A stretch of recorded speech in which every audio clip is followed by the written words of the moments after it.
UFC 312 is this week. I'm going to give you a full card and prediction and breakdown of all 13 fights on this card. This card is really rough looking. I mean, it's just a lot of prelim fights. There are some really solid prelim fights, but they really just don't stop going on to the main card. So I'm going to try and get through this one.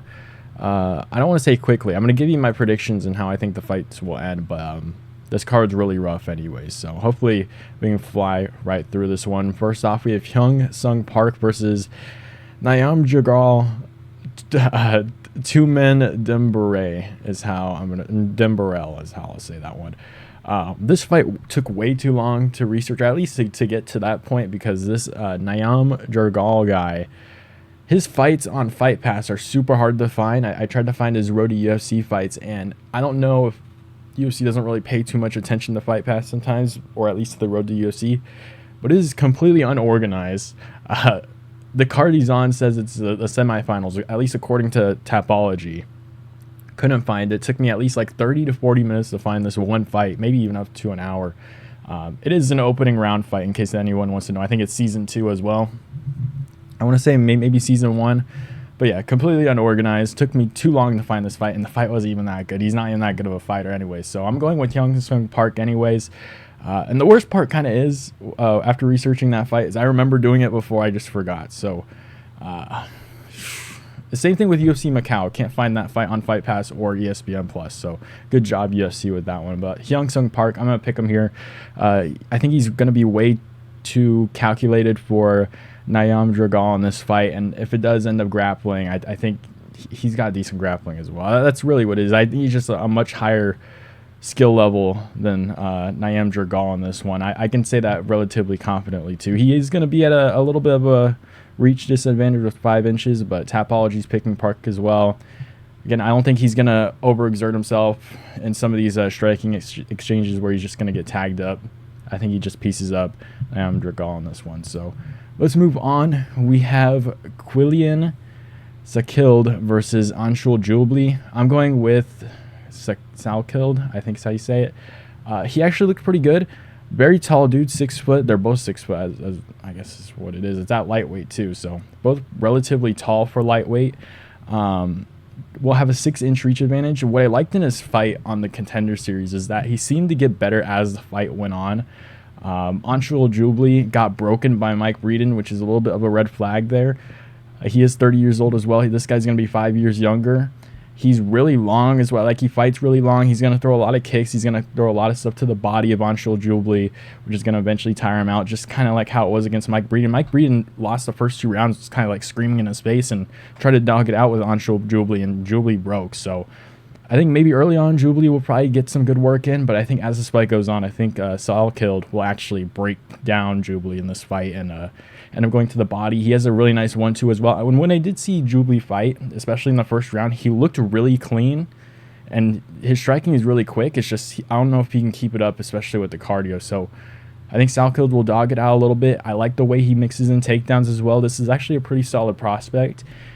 He is still a little bit green, but I think he does beat Anshul Jubli in this one. I think by KO as well, 2nd or 3rd round KO. I think he absolutely breaks him in the later rounds. So let's move on. We have Kevin Jousset versus Jonathan Micallef. I'm going with Kevin Jousset. He kind of made it like a little bit of a war with Brian Battle. They're kind of just scrapping in the pocket. I like the way he also did defend the takedowns, and that's basically what all of Jonathan Micallef does. I think I'm saying that right. Jesus, what a bunch of crazy ass names here. He likes to grapple quite a bit, and he does like to. He does the thing where he likes to pull guard, so he likes to get in a clinch position and then just kind of drop down or try and trip people down and get into those grappling positions. His striking seems really slow, especially compared to like a Kevin Jousset, where I think even though Jousset's head is like wide open, he does have a little bit of head movement, but it's not super great. I don't even think Micallef is going to even be able to land on him. I think Jousset is going to be too fast. His takedown defense is really good, as we saw in his last fight against Brian Battle. I think Brian Battle's a pretty solid wrestler. I think he can get this one done, maybe by TKO. I don't know how great of a chin Jonathan Micallef does have, because he did lose to Alden Bates by KO. I didn't watch that fight, but he did lose by KO before. He's going to have a 2-inch reach advantage. I like Kevin Jousset here.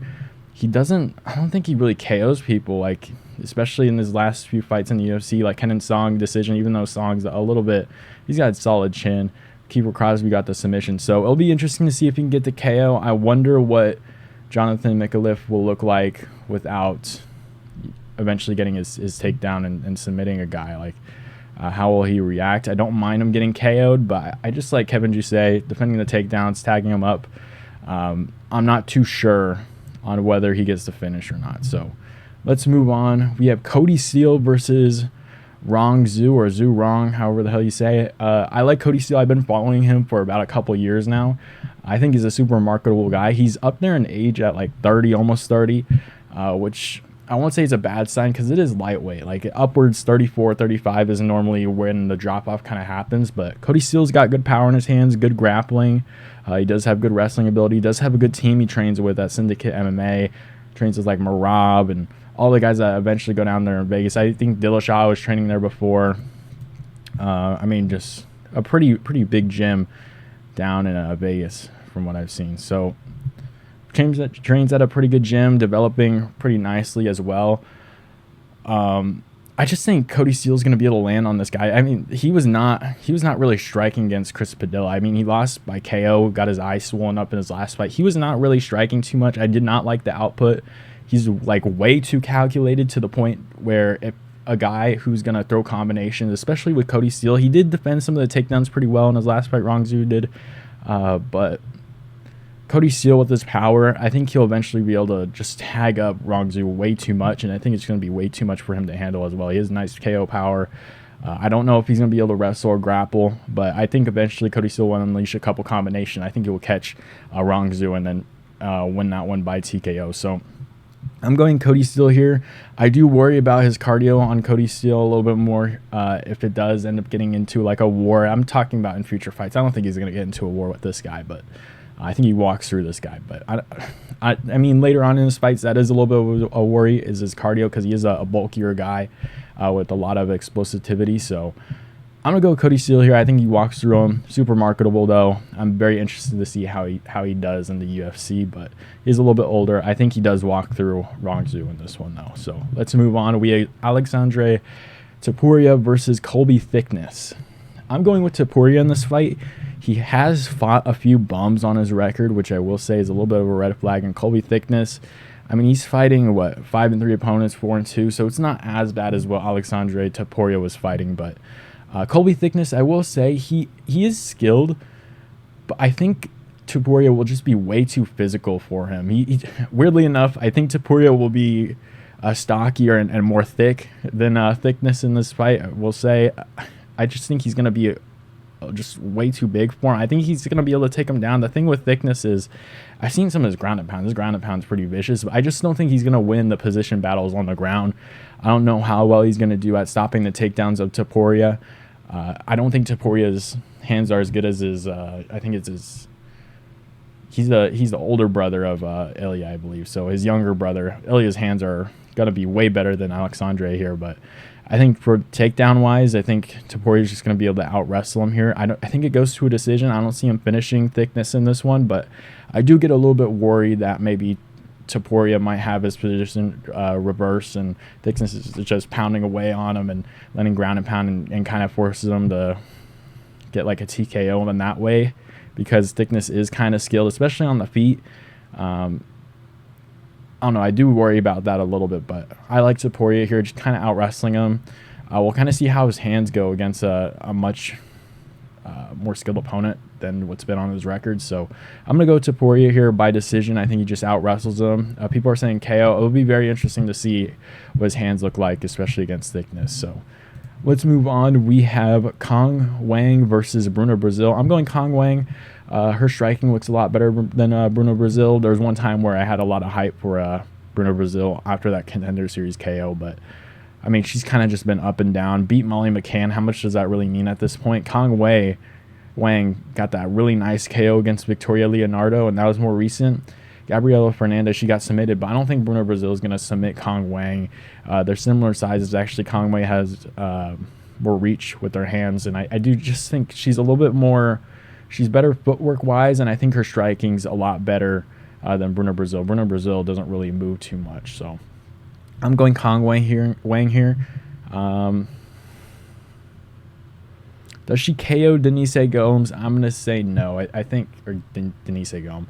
Does she KO Bruna Brasil? I don't think so. Probably a decision here. Let's move on. We have Tom Nolan versus Viacheslav Borshchev. I'm going to go with Borshchev in this one. Really good hands, really good combinations.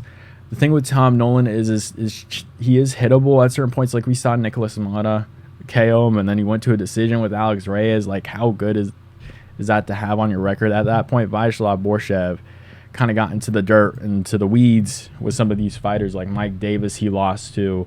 Mark DeCage, I guess he just got out-wrestled, and Chase Hooper. Like, these wrestlers and grapplers will give him trouble. And maybe Tom Nolan can do that to him in this fight. It is kind of split on Tapology here. I don't mind it going either way, in all honesty, but Viacheslav Borshchev, I think against a better striker in Borshchev, I think he's going to be able to tag up Nolan quite a bit, and I just think the Mata loss and taking Reyes to a decision, I think is just a pretty big red flag coming into this fight. He's a lot older than Tom Nolan. Tom Nolan's only, 25 years of age, is going to have a 4-inch reach advantage, so I really don't mind him in this fight. I just think that the better striker is just going to give Tom Nolan a lot of problems, and we have seen Borshchev's grappling get a little bit better. So I don't know if he's going to KO Tom Nolan. Maybe he kind of has to.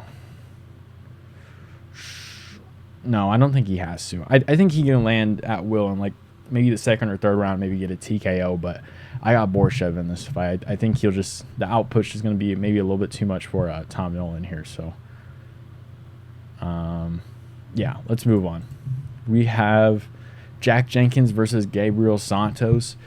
A little bit of an interesting fight here. Gabriel Santos, when he debuted against Lerone Murphy, got the split decision. I was really looking forward to his next couple of fights, but then he lost to David Onama by KO, and he did win against Yizab by decision and looked pretty good in that fight. Looked pretty technical. But Jack Jenkins, coming off of that rough arm injury, I think it was like dislocated or he broke it or something like that. Pretty brutal. Came back and just obliterated Herbert Burns, just like pretty much everybody does. But I think with Jack Jenkins, his boxing looks really, really good. He's known for his leg kicks as well. He's broken legs before. I'm gonna go with Jack Jenkins here. I think his boxing is just way too crisp. So that's what I noticed in his last fight. I don't know if it was because he got injured and everything, or he just developed that much with his time off, but Jack Jenkins' boxing looked really, really crisp. I think he can tag up Gabriel Santos, especially to the body here. I'm going to go with Jack Jenkins by decision. Santos, 28 years of age. Jack Jenkins pretty much in his prime at this point. He will be at a 2-inch reach disadvantage again, but I just think he's going to end up going to the body. Santos, I don't think he's going to have enough output, and I think he's going to be a little bit too open on the feet here. So I'm going Jack Jenkins by decision. The card to the main card, we have Jake Matthews versus Francisco Prado. I'm going Jake Matthews. Francisco Prado's still pretty young, but I think Jake Matthews in a pure boxing, striking match here, I think Jake Matthews is going to be a little bit too much for Francisco Prado. Prado's a little bit too hittable. Jake Matthews can kind of be that way too, especially with powerful strikers, but he's coming off a win against Phil Rowe in his prime. Will have a 4-inch reach advantage. 22 years of age for Prado. He's still very young. I think he still has a lot more time to develop, and I just think Jake Matthews being in his prime, I think does really well a combination. I think he's going to turn Prado a little bit into I don't want to say a punching bag, but I think he's going to land quite a bit on Prado compared to what Prado will land on Jake Matthews here. And I think Jake Matthews, being in his home area in Australia, I don't like he's not going to have to travel 20 hours to fight on this card. So Francisco Prado is going to have to travel all the way from Argentina or wherever. He's probably in Vegas, all the way over to Australia. It's going to be a rough flight for him. Jake Matthews is going to be all settled in, won't have to worry about jet lag or anything. He's going to be comfortable where he's at. He's going to have the crowd behind him. I think he's just going to be able to land on Prado a little bit more here, and I think he'll have all the advantages in the world, because those flights from Australia, man, those are like 20+ hour. I might even be wrong. It might even be more. I can't imagine what that's like, because you have to come in like a week or two probably before the fights to even get adjusted to it, and I can't imagine what it's like flying to Australia to fight. So I'm gonna go Matthews here. I think he's just gonna land at will on Prado. a product that's not really that's still kind of developing in his career. So let's move on. We have Jimmy Crute versus Rodolfo Bellato. Oh God, I'm gonna go Bellato here. His only 2 losses were to Vitor Petrino, and I believe they're both by KO, if I'm not mistaken. Yeah, they're both by KO. Hasn't lost to anyone else. He trains, I believe, with Pereira. I think I've seen him train with Pereira and Glover Teixeira and all of them at their gym every once in a while. But Jimmy Crute just got submitted by Alonzo Menifield. I know Menifield has a lot of power in his hands, but Rodolfo Bellato striking is pretty solid. He's more of a grappler than anything. I think he can probably, if not tag Jimmy Crute on the feet, who I just don't think is good at all, I think he can for sure submit him on the ground. He will have a 3.5-inch reach advantage. That's pretty much what I got for this fight. I don't think Jimmy Crute's good at all, but at the end of the day, it's light heavyweight, so I guess we'll kind of find out how good of a prospect Rodolfo Bellato will be. So he did KO Ihor Potieria. I don't actually mind him. If he's KOing Ihor Potieria, who I don't think is that great either, but is he better than Jimmy Crute on the feet? I don't know. He probably could KO Jimmy Crute. I wouldn't mind. I wouldn't mind a submission either. So I'm gonna say finish for Rodolfo Bellato in this fight, probably in the first round. Up to card we have Taliesin Teixeira versus Justin Tafa. I am a little bit worried for Teixeira here. I know he can grapple a little bit. He's also really big. They're saying by KO, which I think is very interesting because Carl Williams just got a decision over Justin Tafa. The thing with Teixeira is I saw his last fight against Arthur Lopez, and his chin is straight out. Like, it's just a straight up war, but he's getting tagged just like maybe a little bit too much. But he's a really massive dude. 83 inches of reach. Will have what? 9 inches of reach on Justin Tafa here. The thing with Justin Tafa compared to his brother is his brother, Junior Tafa, is a little bit more technical. Is going to have nice little footwork and stay out of reach, but then he'll eventually get taken down. The thing with Justin Tafa is he's a little bit more physical. Like, he's going to start swinging on you like crazy until you force your way on him. And I just think maybe Teixeira might just be a little bit too big for Justin Tafa in this fight. Maybe striking-wise, Tafa will have a decent range on Teixeira here to where he's going to be able to clip him on the chin pretty easy. And that's if Teixeira actually wants to start scrapping with this dude. But if he wants to take him down and maybe get the TKO, I wouldn't mind that either. Even like the 9 inches of reach, I don't even know if Justin Tafa is going to be able to get on the inside. I don't know if he's going to KO Justin Tafa. I don't know. I guess Teixeira has gotten KOs in every single one of his fights, which is pretty interesting. So maybe he can land on him. I just think if it's going to be a scrap, I just get a little bit worried for him in this fight. Like, if it looks exactly how it was with Arthur Lopez, I think he's getting flatlined. But I'm going to trust him here. Justin Tafa is getting a little bit older, 25 years of age for Teixeira here. 9-inch reach, can't really overlook that. And he's a really, really big dude too. All right, I'm gonna have to go with Teixeira. I could be super wrong here though. I am a little bit worried about that. But moving on to the co-main event, we have Zhang Weili versus Tatiana Suarez. I think I'm going to go with Tatiana Suarez, honestly. Zhang Weili, she's 35 years of age, so she's getting older, isn't super active. Neither is Tatiana, but it seems like Zhang is getting like way more human recently. Has anyone noticed that? Like, she seems to be making a lot more mistakes. The thing with Weili is that I think she even got taken down by Yan Xiaonan, I think, early on in the fight. Like, I don't know how good her wrestling is compared to like a Suarez. I think Suarez will have a better wrestling and grappling game than Weili, and Weili's much smaller, I will say, or at least she's 5'4", and I guess Suarez will have a 3-inch reach advantage. I don't know if Zhang's going to be able to stay out of range and kind of tap and punch at Suarez out of range here. I think Suarez is just going to be able to out wrestle her and out grapple her. Even Zhang got out wrestled by Rose Namajunas.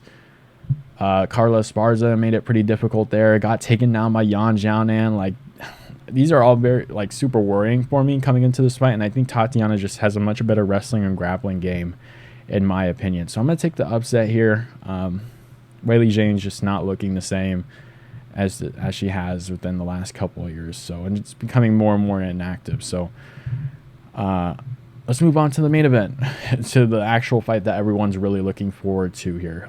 Dricus du Plessis versus Sean Strickland 2. I am going to go with Dricus du Plessis in this fight.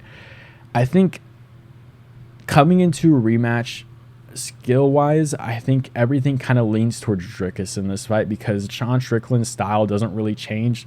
The thing with Dricus is that he's always going to be, like, super weird. Like, Sean Strickland's super weird also, but that's just with defensively, he's super weird.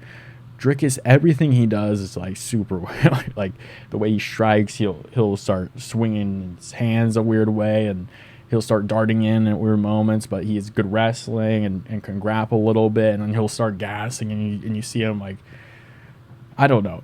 Everything Dricus does is super weird. Has crazy power in his hands, wing shots, kind of darts forward and puts his head forward and lands.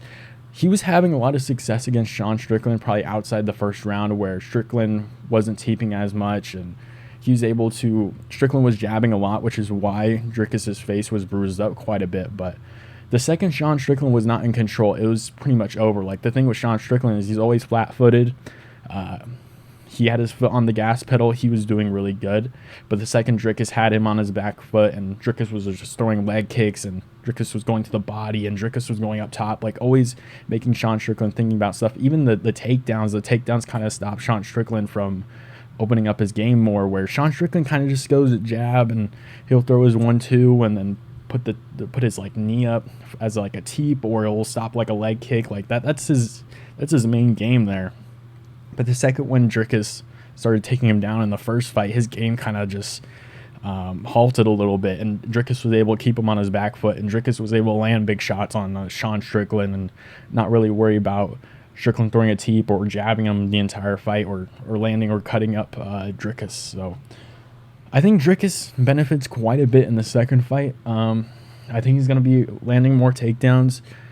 I don't know if he's going to like KO Sean Strickland. He also cut up Sean Strickland in that fight, and maybe that's a big factor that happened there where Sean Strickland couldn't see in one of his eyes, but that cut's still really kind of still going to be there. You know what I mean? Like Dricus's face got swollen up, but if you look at Sean Strickland, if the refs don't, or not the refs, but the cut man don't wipe his face, like his face was all bloodied up. So people want to discuss like how the fight went just based on their faces, but Dricus was able to land a couple good shots on Strickland and cut up his face, and I think maybe he can do the same here. I don't know if Dricus is going to KO Sean Strickland. That's the thing. Like he's been on a decent roll with finishes. Sean Strickland is coming off a win against Paulo Costa. That was way too close in my opinion. Paulo Costa is good, but at this point in his career, especially if you're Sean Strickland, like shouldn't you be winning in a more dominant fashion against a guy like Paulo Costa? I don't know. Maybe that's just me, but I think Dricus wins this one. I think he keeps Sean Strickland kind of on his back foot. Sean Strickland's like way too back-footed to be defensive, and I think with Dricus shooting in takedowns and Sean Strickland kind of being a little skittish on the feet with not with worrying about the takedowns and not throwing too much offense, I think that benefits Dricus quite a bit in this fight. So I'm going Dricus by decision. I don't think he KOs Strickland, which normally I feel like these fights that are on paper, it wasn't really that close. I guess I had it live like 2-2 going to the 5th round, but rewatching it, you could probably give 3 rounds maybe to Dricus, or 4 rounds, in the entire fight. Based off round by round, probably 3-2 is probably closer to what it was, but I don't know. I think a lot of these rematches tend to be a little bit more dominant facing, and I do think Dricus is going to look a lot better in this fight. I don't think Sean Strickland really changes his style too much, and I don't think Sean Strickland's going to finish Dricus. That's the thing. Like Dricus has that finishing potential, has that crazy power, has that submission ability, is super physical, probably one of the strongest dudes in the UFC for sure. I just don't see Sean Strickland changing at all. I don't see Dricus worrying about Sean Strickland's game, because Sean Strickland's game never changes. Sean Strickland needs to worry about not letting Dricus get on the inside, not letting Dricus take him down, not letting Dricus land some wild hooks on him and catching him on the chin. Like I feel like this game's a little bit more different for Dricus than it is for Sean Strickland. So I'm gonna go with Dricus in this fight by decision. I don't think he KOs Strickland, but I wouldn't be surprised if there is a finish in this one, because it just seems like on rematches it tends to be, or at least if there's like a finish in the first fight, then the second fight's more like a decision, or the first fight's like a close decision, the second one's a little bit more dominant. We'll see how this fight goes, but I am going to go with Dricus. Let me know who you guys have down below in the comments. Who do you guys have winning in this fight? And I'll see you guys next time.